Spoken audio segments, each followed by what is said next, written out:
Louvado seja nosso Senhor Jesus Cristo. Seja louvado. Caríssimos irmãos, na carta aos Hebreus, nós encontramos em um dos capítulos os grandes heróis da fé. Ali trazemos descrito a fé que moveu o coração de muitos personagens do Antigo Testamento, de muitos homens e mulheres que, movidos pela fé, foram capazes de dar passos significativos em suas vidas, voltar o seu olhar para o transcendente, para Deus. Nós estamos, durante esse período, escutando a fé dos patriarcas.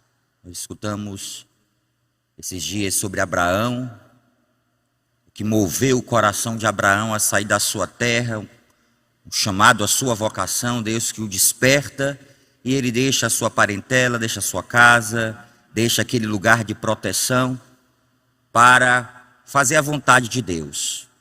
Somente a fé explica isso. E as Sagradas Escrituras mostram, de modo muito concreto, porque Abraão é o pai da fé. Se nós temos a Virgem Maria como esse modelo no Novo Testamento, Abraão é o modelo no Antigo Testamento. A vida de Abraão mostra como a fé de Abraão era uma fé verdadeira. E nós vamos perceber de modo muito concreto que Deus até mesmo pede de Abraão um ato extremamente difícil, porque Deus dá a Abraão na velhice a graça da paternidade. Ele e Sara, já idosos, geram o seu filho Isaque, e Deus vai pedir de Abraão, vai provar a fé de Abraão, porque uma fé que não é provada não é comprovada. Não adianta a gente dizer que tem fé, mas nos momentos que a sua fé será uma fé operante, a sua fé será uma fé visível, ou Deus mesmo vai te possibilitar provar a sua fé, você se afasta de Deus. Então, a fé é, na verdade, essa manifestação daquilo que eu creio. E essa fé me move a dar passos concretos. Foi assim Abraão. Deus deu a Abraão Isaque e quis provar a fé de Abraão. Não queria tirar a vida de Isaque, mas quis provar sim, conhecer o coração de Abraão. E Abraão, diante daquela vontade divina, da vontade de Deus, ele não tem receio algum de, se Deus de fato pedisse dele, oferecer o seu filho Isaque.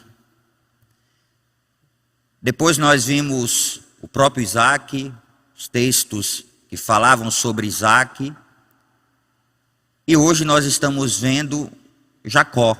Escutamos o texto que fala sobre Jacó. E é belo que Deus fala a Jacó através de um sonho. O sonho era também o lugar onde Deus se manifestava, Deus se revelava. Isso não somente no Antigo Testamento. No Antigo Testamento encontramos textos que falam sobre Deus se revelar através de sonhos.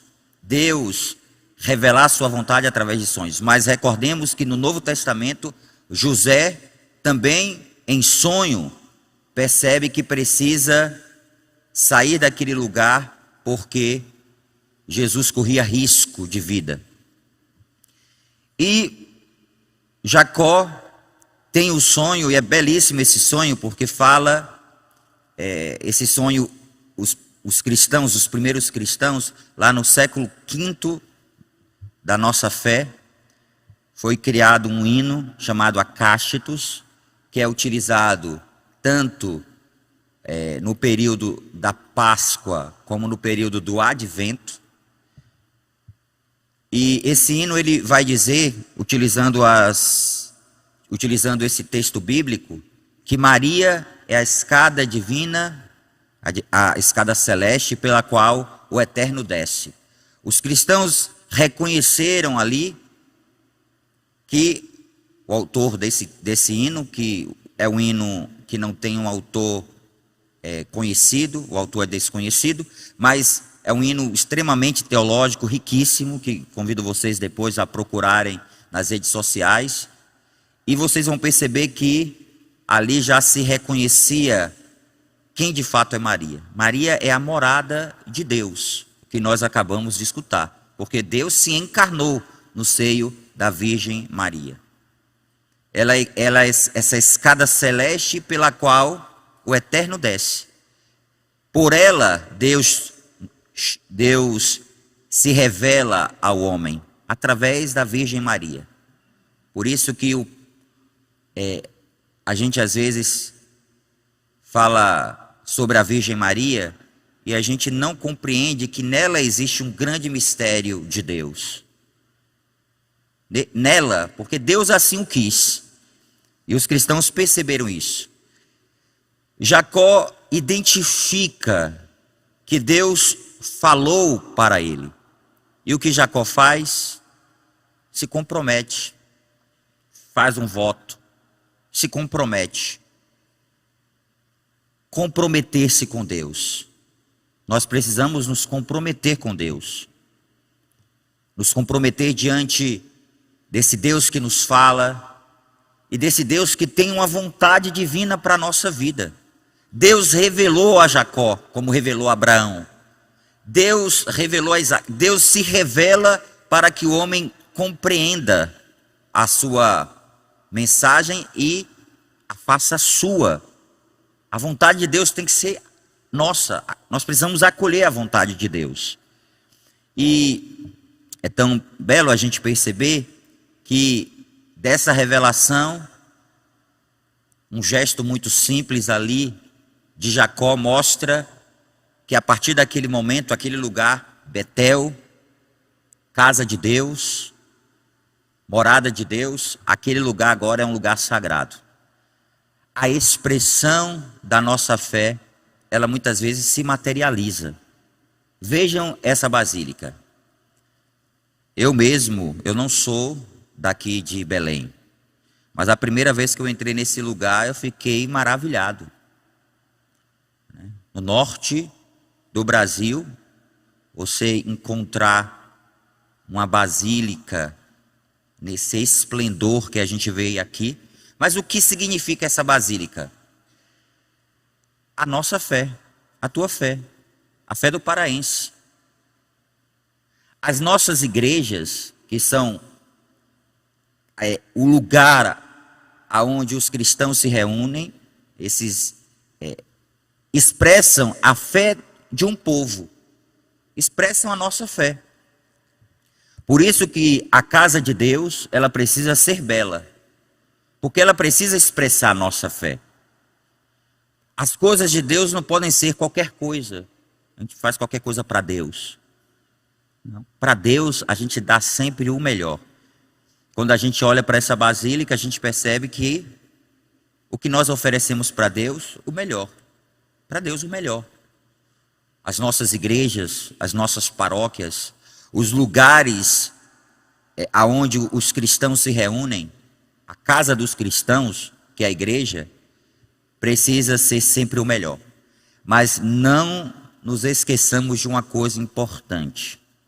Se as coisas exteriores que expressam a nossa fé precisam ser o melhor que oferecemos a Deus, imagine dentro do seu coração.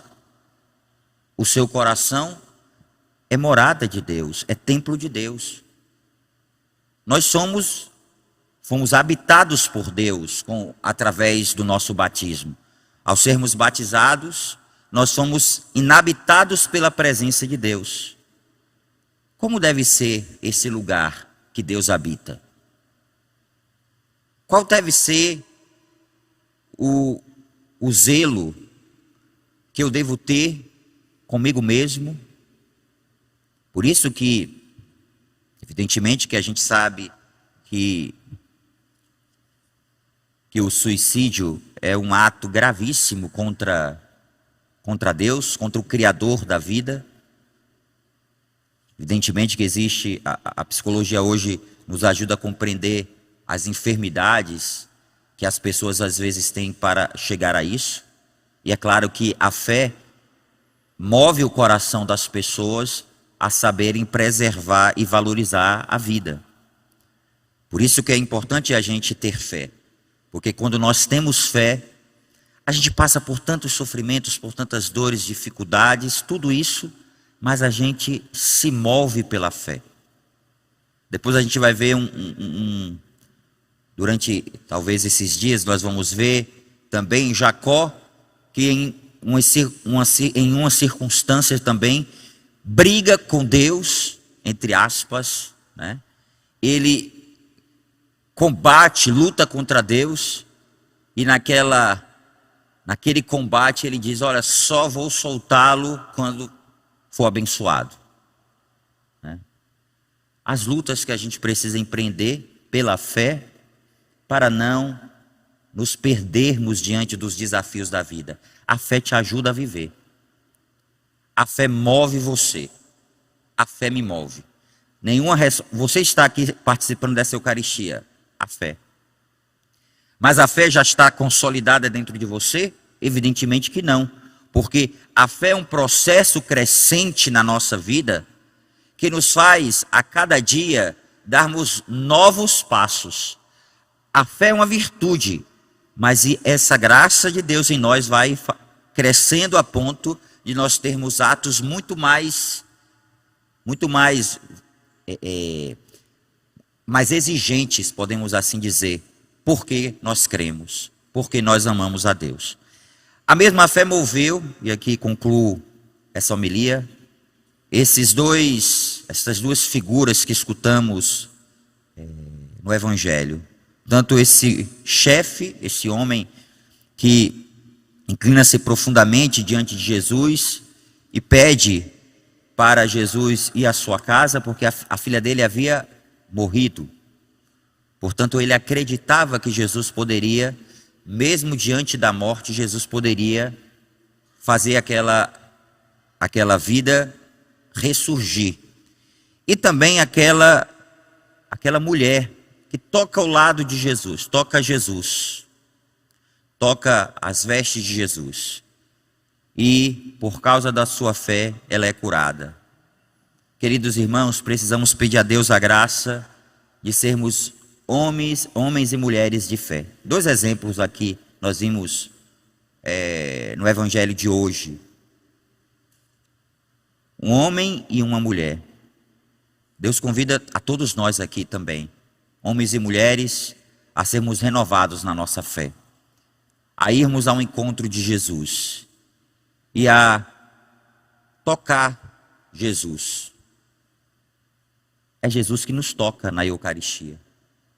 Jesus toca você, que bebe, toca o seu coração, e essa presença de Deus, ela é capaz de curar o nosso coração, a nossa vida, curar o físico, o emocional, curar o espiritual, curar toda a nossa vida, e assim sermos homens que se movem pela fé, que dirigem suas vidas pela fé. Supliquemos essa graça ao Senhor na continuação dessa Eucaristia, e que a nossa participação nessa Eucaristia seja realmente essa abertura para que a nossa fé seja renovada, a nossa confiança em Deus seja restaurada. Sejamos homens novos, mulheres novas, que se apoiam não em suas forças, mas se apoiam na fé em nosso Senhor Jesus Cristo, que deu a vida para nos salvar. Louvado seja nosso Senhor Jesus Cristo. Para sempre seja louvado.